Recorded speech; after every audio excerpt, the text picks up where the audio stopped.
Hello everyone, welcome back. आज के class में बात करेंगे इंडियन इकोनॉमी में एजुकेशन सेक्टर में जिस भी तरह के चैलेंजेस हैं या जो भी इनएडिक्वेसीज़ हैं, जिस भी तरह की कमियां हैं और एजुकेशनल सेक्टर ऑफ इंडिया में जैसे जैसे चैलेंजेस हमारे एजुकेशनल सेक्टर को फेस करने पड़ते हैं वो क्या क्या हैं उनके बारे में प्रीवियस क्लास में हम लोगों ने अचीवमेंट्स डिस्कस किए हैं। इंडिया के एजुकेशनल सेक्टर के ग्रोथ, इम्पोर्टेंस एंड देन उनके अचीवमेंट्स को हमने देखा था बाय यूजिंग 3 इंडिकेटर्स, जिसमें हमने एडल्ट लिटरेसी रेट ली हुई थी, प्राइमरी एजुकेशन कंप्लीशन रेट लिया था एंड यूथ लिटरेसी रेट के साथ हम लोगों ने इंडिया में फ्रॉम 1980 टू 2012 जितने भी अचीवमेंट्स रहे हैं उनको डिस्कस किए हैं।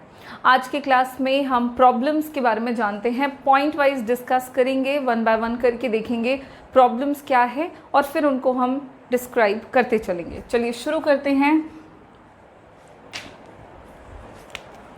जहाँ पे आज का टॉपिक है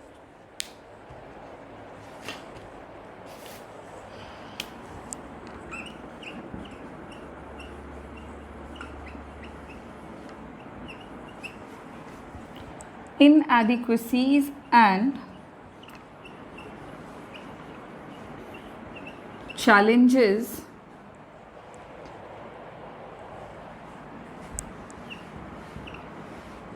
in education। शिक्षा में किस तरह की कमियां हैं और उसमें किस तरह की समस्याएं हैं, हम उनकी बात करने वाले हैं। क्यों अभी भी इंडिया में 100% लिटरेसी रेट या एजुकेशन का लेवल हाई नहीं है। हालांकि इंडिया में हमने अब तक देखे कि बहुत ही तरह से मैसिव एक्सपेंशन एंड डेवलपमेंट किए गए हैं इंडिया के एजुकेशनल सेक्टर में। स्टिल हमारे देश का जो एजुकेशनल सेक्टर है उसमें कई तरह की समस्याएं हैं और अभी भी हमारे कंट्री का जो एजुकेशन सेक्टर है वो कई तरह के प्रॉब्लम्स में सफ़र कर रहा है। तो वो किस तरह के प्रॉब्लम्स हैं, कौन कौन से प्रॉब्लम्स हैं वो देखते हैं। सबसे पहला पॉइंट है हमारे प्रॉब्लम को जो शो कर रहा है, that is high literacy rate.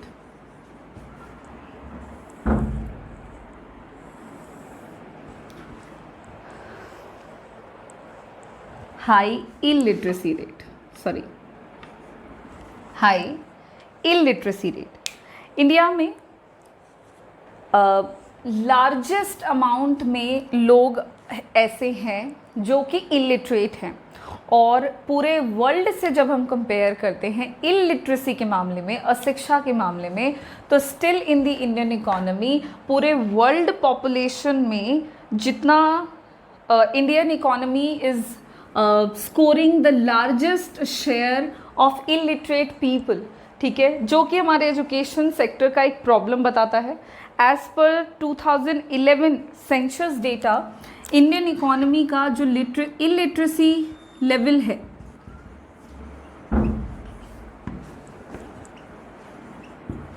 As पर द सेंसस रिपोर्ट 2011, इंडिया में illiteracy rate is very high और ये डेटा जो है वो नियरली 74.07% तक का था।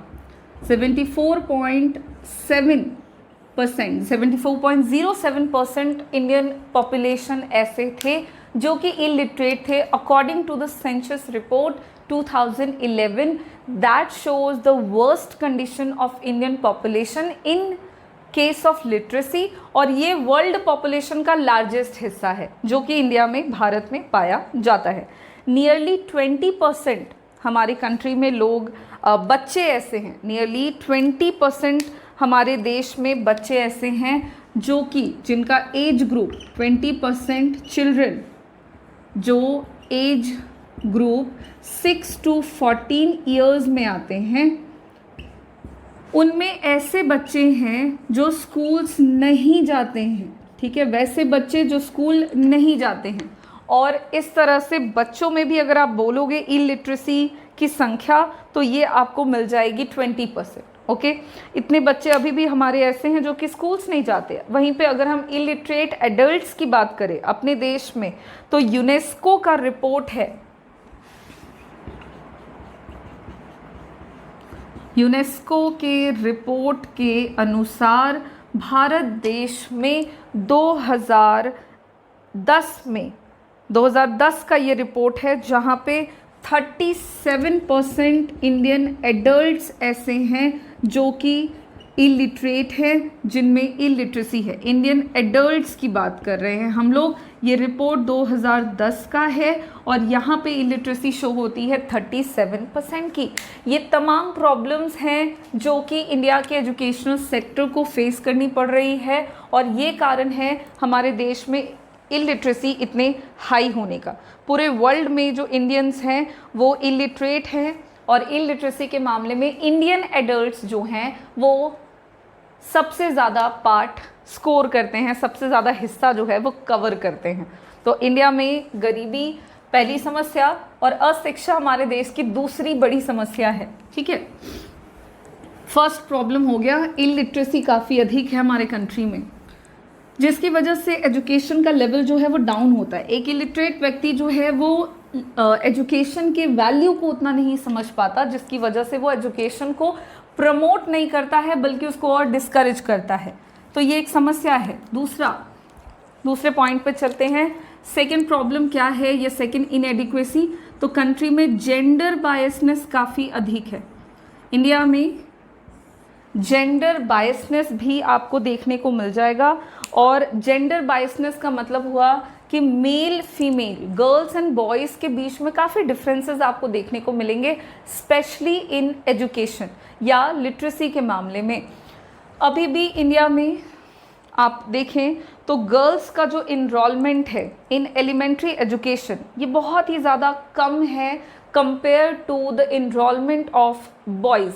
बॉयज़ का जो नामांकन है एलिमेंट्री एजुकेशन में, elementary education includes primary and middle schools education, हम लोगों ने लास्ट क्लास में डिस्कस किया था। तो उस एजुकेशन में अगर हम बॉयज़ के इनरोलमेंट की बात करें तो वो गर्ल्स के इनरोलमेंट से अधिक है। महिलाओं को या बच्चियों को अभी भी स्कूल में पढ़ने के लिए कम से कम भेजा जाता है। According to the census 2011 there is another data that reveals the gender biasness and gender illiteracy। तो सेंसस रिपोर्ट 2011 के अनुसार इंडिया में अगर हम देखें तो फीमेल लिटरेसी रेट जो है वो नियरली 65.46% है। 65.46% है फीमेल लिटरेसी। याद रखिएगा, यहाँ पे हम फीमेल लिटरेसी की बात कर रहे हैं।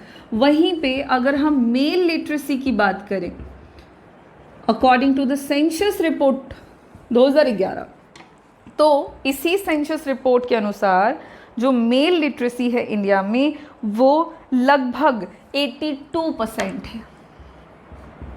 अब आप यहीं पे देख सकते हो फीमेल लिटरेसी इज 65.46 जबकि mail literacy is around 82%, which shows कि मेल लिटरेसी ज़्यादा है, फीमेल लिटरेसी कम है। और ये जो इम्बैलेंसेस हैं मेल फीमेल जेंडर बेसिस पर लिटरेसी अपॉर्चुनिटी के, एजुकेशन रिलेटेड अपॉर्चुनिटीज़ के, ये डिफरेंसेस इंडिया में जो डेवलपमेंट है हमारे कंट्री में जेंडर इक्विटी का, उसको काफ़ी हद तक घटाता है।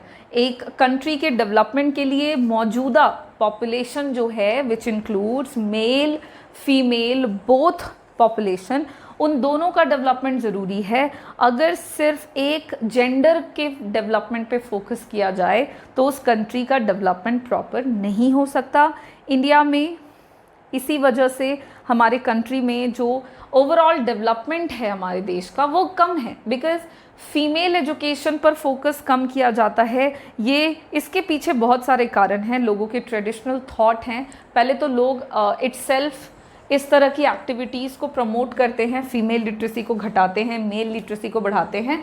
अदरवाइज आप सोशल लेवल पर भी देखोगे तो जो अपॉर्चुनिटीज़ हैं फॉर द मेल कंपैरेटिवली ज़्यादा हैं रादर देन फीमेल्स, जिसकी वजह से देश में फीमेल लिटरेसी कम है और ये एक जेंडर बायसनेस को दिखाता है and it is very important problem जो कि इंडिया के एजुकेशन सेक्टर को फेस करनी पड़ती है। सिर्फ एजुकेशन में ही नहीं, हर एक सेक्टर में ये समस्या है, बट क्योंकि यहाँ पे हमारा टॉपिक एजुकेशन है तो हम उससे रिलेटेड बात कर रहे हैं। ये हो गई हमारी दूसरी समस्या।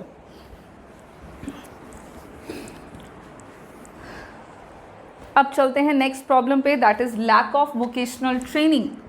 हमारी कंट्री में लैक ऑफ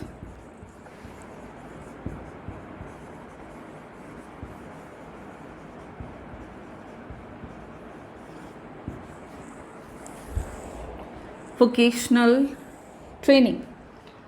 तो जो वोकेशनल ट्रेनिंग है, एजुकेशन जो है इंडिया में वो स्टिल बेस्ड है डिग्री ओरिएंटेशन पर। मतलब हमारे कंट्री का जो एजुकेशन सिस्टम है या एजुकेशन सेक्टर है वो डिग्री बेस्ड लेवल एजुकेशन के लेवल को ज़्यादा फोकस करता है rather than the job oriented. ठीक है, डिग्री ओरिएंटेड ज़्यादा है रादर देन जॉब ओरिएंटेड।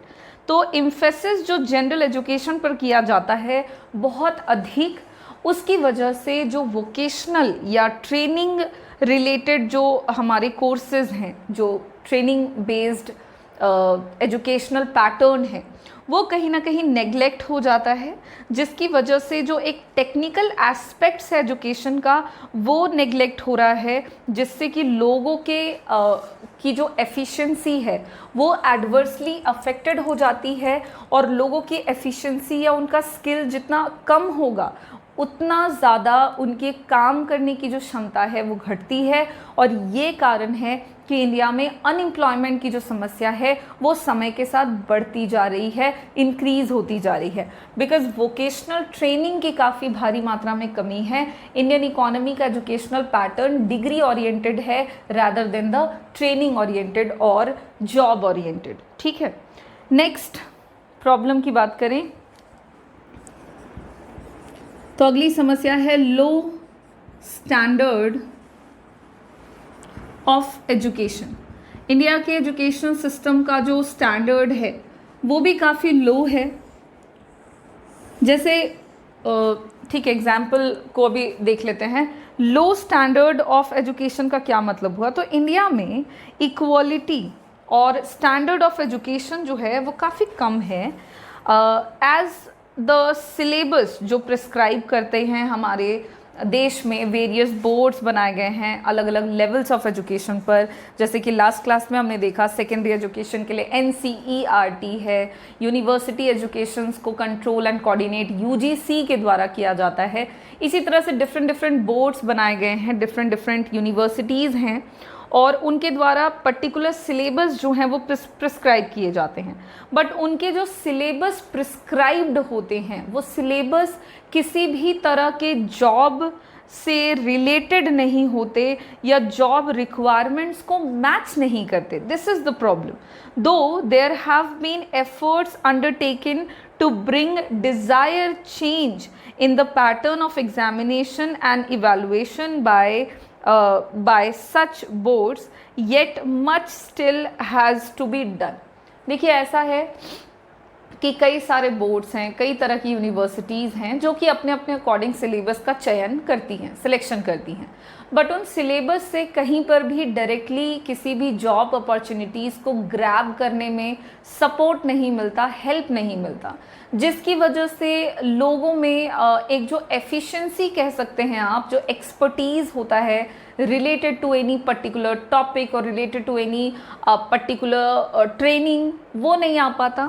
और इन सब के कारण इंडिया में जो एजुकेशनल पैटर्न है हमारा, उसका स्टैंडर्ड काफ़ी लो समझ में आता है और इस वजह से कई तरह के चेंजेस इकोनॉमी में किए जा रहे हैं। ऐसा नहीं है कि हम वही घिसे पिटे तरीके में हैं, कई तरह के चेंजेस किए गए हैं, बट बहुत ज़्यादा अभी भी चेंज होना बाकी है। हमारे सिलेबस को और भी ज़्यादा अपग्रेड करना ज़रूरी है, सो दैट इंडियन पॉपुलेशन जो है वो इतनी एफिशिएंट हो सके, कि वो बेहतर तरीके से एजुकेटेड होकर किसी भी पर्टिकुलर जॉब को ग्रैब कर सके, और सिर्फ जॉब को ले लेना ही एक प्राइमरी ऑब्जेक्टिव नहीं होना चाहिए, एक ऑब्जेक्टिव नहीं होना चाहिए, प्राइमरी होना चाहिए, चलेगा कि जॉब लेना है हमें, बट इस तरह का प्रॉपर डिसीजन मेकिंग करते हुए जॉब अपॉर्चुनिटी ग्रैब कर सकें, जिससे कि सेल्फ डेवलपमेंट करें एज वेल एज नेशन के डेवलपमेंट को भी प्रमोट कर सकें।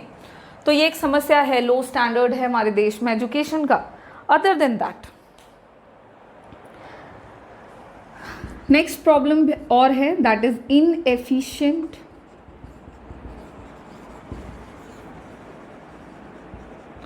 Government expenditure. इंडियन इकोनॉमी में गवर्नमेंट के द्वारा एजुकेशनल सेक्टर पर जो भी एक्सपेंडिचर किया जाता है, एजुकेशनल इंफ्रास्ट्रक्चर के डेवलपमेंट से लेकर के कई तरह के एजुकेशनल इंस्टीट्यूशंस के सेटअप से लेकर के टीचर्स के ऊपर जो भी खर्च होता है, ये तमाम खर्चों की बात करें तो ये गवर्नमेंटल एक्सपेंडिचर्स हैं। और बात करें कि क्या गवर्नमेंट जितना खर्चा करते हैं उससे देश में जो रिक्वायरमेंट है एजुकेशन की और एजुकेशनल फैसिलिटीज़ की, क्या वो पूरी हो जाती है? तो जवाब है नहीं। गवर्नमेंट नियरली 4% अपने एक्सपेंडिचर को करते हैं एजुकेशन पर, जो कि एजुकेशनल एक्सपेंडिचर जो डिज़ायर्ड किया गया है उससे काफ़ी कम है। अगर बात करें कि डिज़ायर्ड एक्सपेंडिचर कितना है, डिज़ायर्ड एक्सपेंडिचर ऑन एजुकेशन कितना है, कितना एजुकेशन पर एक्सपेंडिचर करने की ज़रूरत है एक्चुअली, तो 6%। और एक्चुअली कितना एक्सपेंडिचर गवर्नमेंट के द्वारा किया जाता है, एक्चुअल एक्सपेंडिचर, तो वो किया जाता है नियरली 4%। तो जब आप देखोगे दोनों के बीच का गैप तो आपको क्लियरली दिखेगा 4% एक्सपेंडिचर हो रहा है, होना चाहिए 6%। तो यहाँ पे एक्सपेंडिचर एक्चुअल कम है compared to the desired level of expenditure on education। इससे क्या हो जाता है कि गवर्नमेंट खर्चा कम कर रहे हैं, और इस केस में होता ये है कि ग्रोथ जो है एजुकेशनल सेक्टर का वो कंपैरेटिवली कम होता है। अब यहाँ पे यही एक कारण नहीं है कि गवर्नमेंट खर्च नहीं कर रहे इसीलिए एजुकेशनल सेक्टर में प्रॉब्लम है। प्रॉब्लम ये सब है, इन सब के साथ ये भी एक समस्या है जो बढ़ा देती है तमाम प्रॉब्लम्स को, और उसकी वजह से ओवरऑल हमारा एजुकेशनल सेक्टर जो है वो अंडर डेवलप्ड है कंपैरेटिवली जितना होना चाहिए। नेक्स्ट बात करें तो अगला है प्राइवेटाइजेशन ऑफ एजुकेशन। ये भी एक समस्या है हमारे देश के एजुकेशन सेक्टर पे।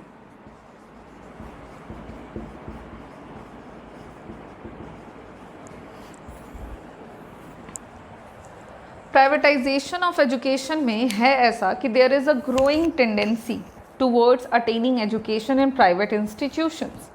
प्राइवेट इंस्टीट्यूशंस के द्वारा जो एजुकेशनल सेक्टर को में कंट्रीब्यूशन दिया जाता है, कहीं ना कहीं उसकी जो ग्रोइंग टेंडेंसी है उसमें आपको एक तरह का ग्रोइंग टेंडेंसी दिखेगा।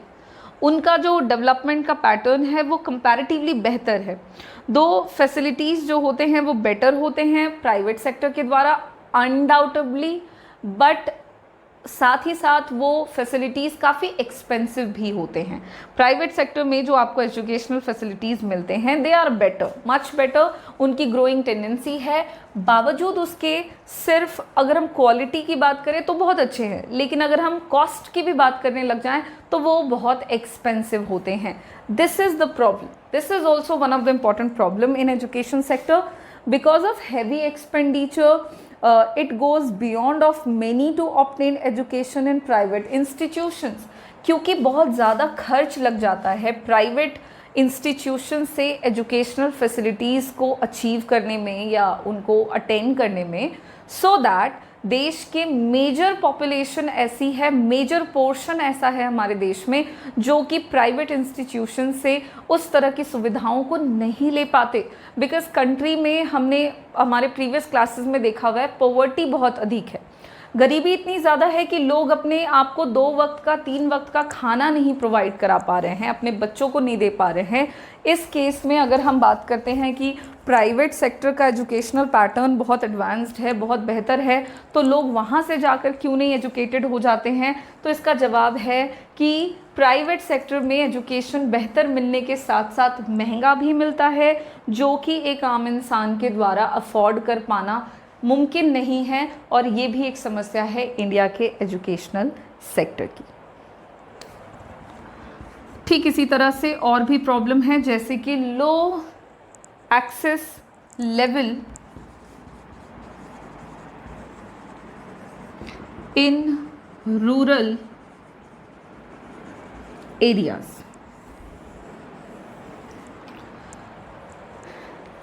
कंट्री में काफ़ी ज़्यादा आपको हाई डिग्री में डिस्पैरिटी देखने को मिलेगी in reaching out the facilities of education. देखिए, एजुकेशन जो फैसिलिटीज़ हैं they are available in the country but not in everywhere. अगर हम बात कर रहे हैं हमारे देश के रूरल एरियाज़ में, जहाँ पे कंट्री की मेजॉरिटी में पॉपुलेशन अभी भी बसती है, रहती है, इस तरह के क्षेत्र में एजुकेशनल लेवल या एजुकेशनल फैसिलिटीज़ की अवेलेबिलिटी कितनी है? तो कंपैरेटिवली लो है। रूरल एरियाज़ के जो लोग हैं उनका जो एक्सेस लेवल है एजुकेशन तक वो बहुत ही ज़्यादा कम है, क्योंकि लोग जो रूरल एरियाज से हैं, अच्छा किसकी तुलना में कम है? तो पीपल जो रूरल एरियाज़ में हैं और पीपल जो अर्बन एरियाज़ में हैं। तो कंपैरेटिवली अर्बन एरियाज़ के लोगों की जो एक्सेस लेवल है एजुकेशन तक, एजुकेशनल फैसिलिटीज़ तक, वो काफ़ी हाई है, बट रूरल एरियाज़ के जितने भी लोग हैं उनका जो एक्सेस लेवल है एजुकेशनल फैसिलिटीज़ तक वो काफ़ी लो है। इसकी वजह से भी देश में जो एजुकेशन और एजुकेशनल सेक्टर को एक्सपैंड करने का जो ऑब्जेक्टिव है वो फेल हो रहा है, बिकॉज़ कंट्री में सेक्टरल डिस्पैरिटीज़ भी आपको काफ़ी देखने को मिल जाएगी। आपको पर्सनल डिस्पैरिटी मिलेगी, इनइक्वालिटी अमंग पीपल आपको देखने को मिल जाएगा, अमीर गरीब, तो अमीर के पास एक्सेस ज़्यादा, गरीब के पास कम। ठीक उसी तरह से आपको एरिया वाइज भी डिस्पैरिटी और इनइक्वालिटी मिल जाती है। अर्बन एरियाज़ के लोगों की एक्सेसिबिलिटी ज़्यादा है, वहीं रूरल एरियाज़ के लोगों की एक्सेसिबिलिटी कंपैरेटिवली कम है, बिकॉज़ बेहतर क्वालिटीज़ के स्कूल्स, कॉलेजेस, यूनिवर्सिटीज़ की हम बात कर रहे हैं। वोकेशनल ट्रेनिंग से रिलेटेड अगर हम यूनिवर्सिटीज़ या कॉलेजेस की बात करें तो वो आपको रूरल एरियाज़ में नहीं मिलेंगे देखने को, जिसकी वजह से रूरल एरियाज़ के जो बच्चे हैं उनकी पहुँच उस तरह की सुविधाओं तक काफ़ी कम हो जाती है, और इस तरह से ये भी एक समस्या बन जाती है देश के एजुकेशनल सेक्टर की। और ये कुछ प्रॉब्लम्स हैं, कुछ चैलेंजेस हैं, इनको आप कमियां बोल सकते हैं, कमियां हैं ये एक तरह से, और प्रॉब्लम्स भी हैं। चूँकि कमी है तो ये प्रॉब्लम्स में कन्वर्जन इनका होता चला जाता है, और ओवरऑल ये हमारे कंट्री के एजुकेशनल सेक्टर को अफेक्ट कर रहे हैं एडवर्सली, नॉट पॉजिटिवली। इसी के साथ हमारा जो इनएडिक्वेसीज एंड चैलेंजेस वाला टॉपिक था वो यहाँ पे फिनिश हो जाता है। आप सबका काम है ये सारे टॉपिक्स को अच्छे से समझ लेना है, पढ़ लेना है, और समझने के बाद आप इसको बिल्कुल अपने वर्ड्स में लिख सकते हैं, अच्छे तरीके से इलैबोरेट कर सकते हैं इन द एग्जामिनेशन। अब एक लास्ट छोटा सा टॉपिक रह जाता है इस चैप्टर से रिलेटेड, और उसको फ्यूचर प्रॉस्पेक्ट्स क्या है इंडिया में एजुकेशनल सेक्टर से रिलेटेड, उनको हम डिस्कस करके अपने इस चैप्टर को फिनिश करेंगे, और अगले क्लास में हम नए चैप्टर की शुरुआत भी करेंगे। Thank you.